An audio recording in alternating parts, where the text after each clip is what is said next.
हमारे लिए आज की तिलावत यशूअ बिन सिराह की किताब उसका तीसरा बाब 19वीं से 21वीं और 30वीं से 31वीं आयत। बेटा, अपने काम हलीमी से कर तो मकबूल शख्स का प्यारा होगा।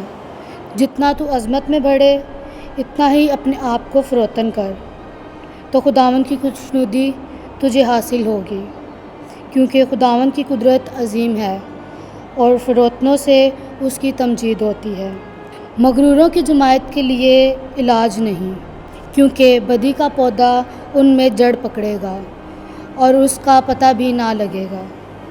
अक्लमंद आदमी का दिल तमसील पर गौर करता है और दानिशमंद की ख्वाहिश सुनने वाले कान हैं। पाक कलाम के पढ़े और सुने जाने पर खुदा की बरकत हो। खुदा का शुक्र हो।